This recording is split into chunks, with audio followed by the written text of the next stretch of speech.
This is the Chapter 13 worksheet here. I'm going to move pretty quickly so that the file size stays relatively small and just do like the visual problems here.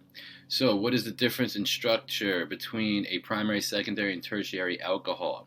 So when you're doing primary, secondary, tertiary, right, this also means primary, secondary, and tertiary. You see it that way sometimes.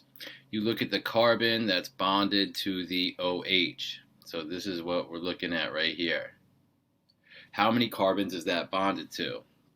If it's one, and by an R group I mean another carbon, so that's one. So that would be primary if it's one. You can also count the H's. If it's a CH2, that's primary, however you want to do it.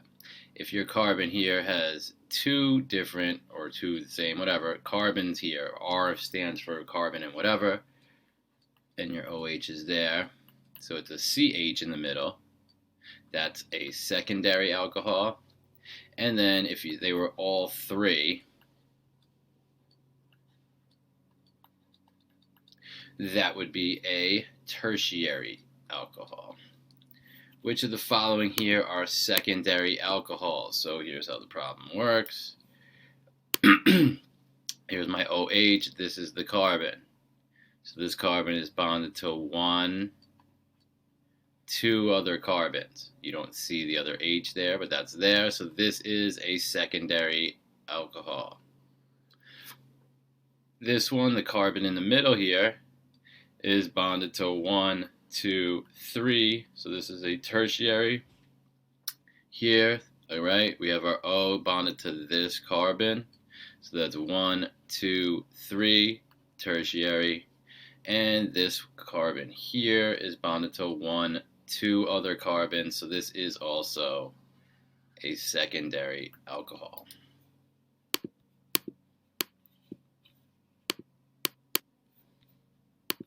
All right, naming alcohols. Why did I put these diols here? Don't worry about these diols. I'm gonna do the top one there just for sport. But all right, you always find the longest chain with the OH in it and number it. Give it the lowest number, so you start from that side. So this is carbon 1, 2, 3, 4, 5. That makes it a pentanol.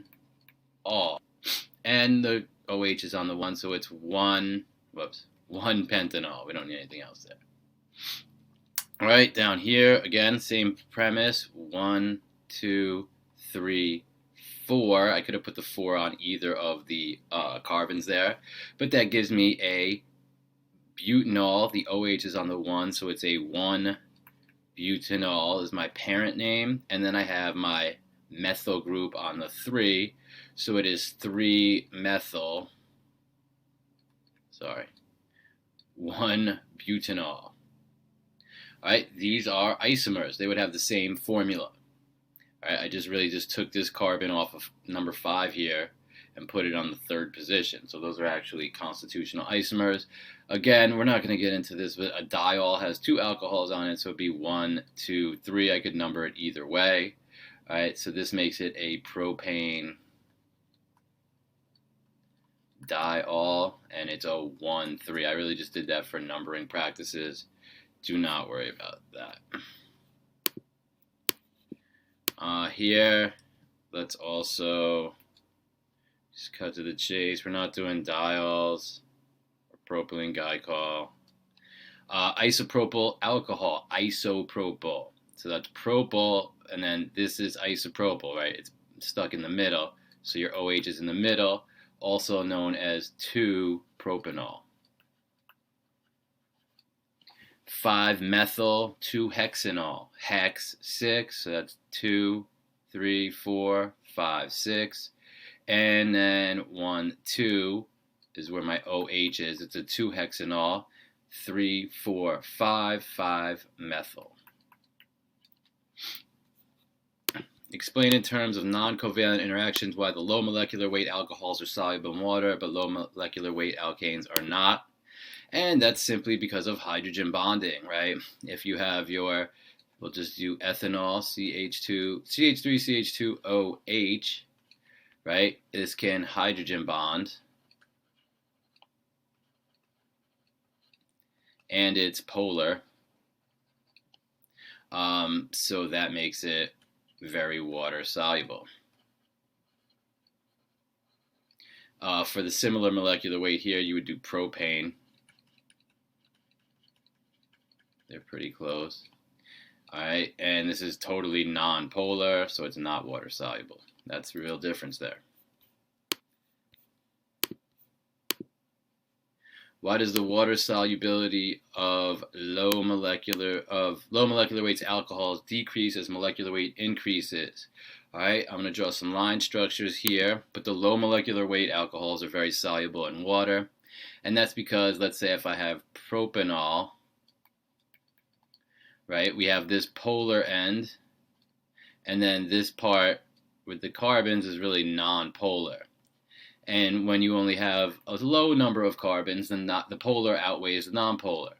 But as you keep growing in size by adding carbons,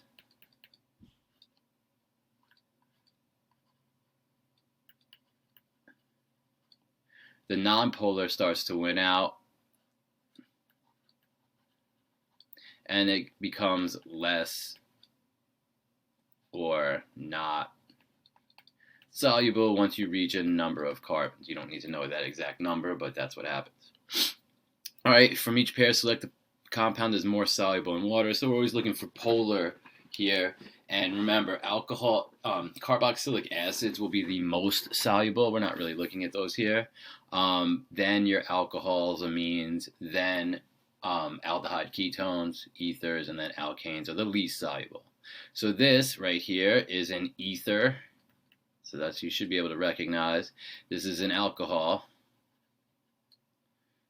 So your alcohol wins out. Again, alcohol.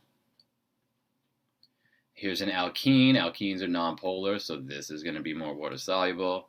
Your ionic compounds are always way more soluble, right? It's kind of part of their definition.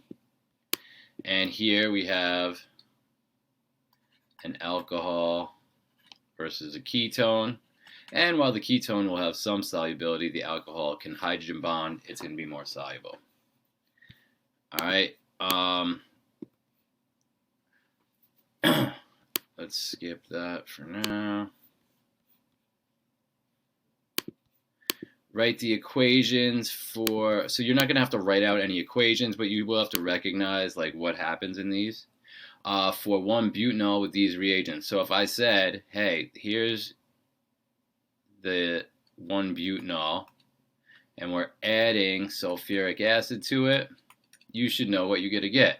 When you take an alcohol and sulfuric acid, you get an elimination reaction, which gives you an alkene. So that's what you're looking for.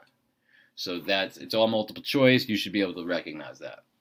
Then here, if we take 1-butanol, and you react it with the reagent here, don't worry about the sulfuric acid, is K2Cr2O7, potassium chromate, that oxidizes it. So it turns it into an aldehyde. And then, since it's a primary alcohol, this is on the end here, making it primary, it can do it again, and you'd actually get a carboxylic acid. That's only for primary alcohols. Here's a secondary alcohol, and you can see that 2-butanol, so we move the OH over, you react it with H2SO4, you're still going to get an alkene. All right, it's going to go either way here. You can do this or this, right? It's going to come from some way from the OH, where the OH is. You don't have to know which. Either one would be fine. There would be only one answer. If you take that butanol here and you add the chromate reagent, it's going to oxidize it to the ketone, and the difference here is it cannot turn into an acid because there's carbons on both sides here, so it cannot oxidize again. And finally, for this show here, write the name for each ether, name for each ether. Ethers are easy, you just name what's on the side. This is a cyclopentyl group, so it's dicyclopentyl ether. And on this one too, we have 1, 2, 3. It's propyl, but it's stuck in the middle. So it's di-isopropyl ether. They don't have to be like that. It could have this, just to show you here. And then you would just name both sides. It's supposed to go in alphabetical order, but you know, it's not really what I'm looking for. So here I would get ethyl isopropyl, this is right anyway, ether. All right, and that is your chapter 13 worksheet for the most part.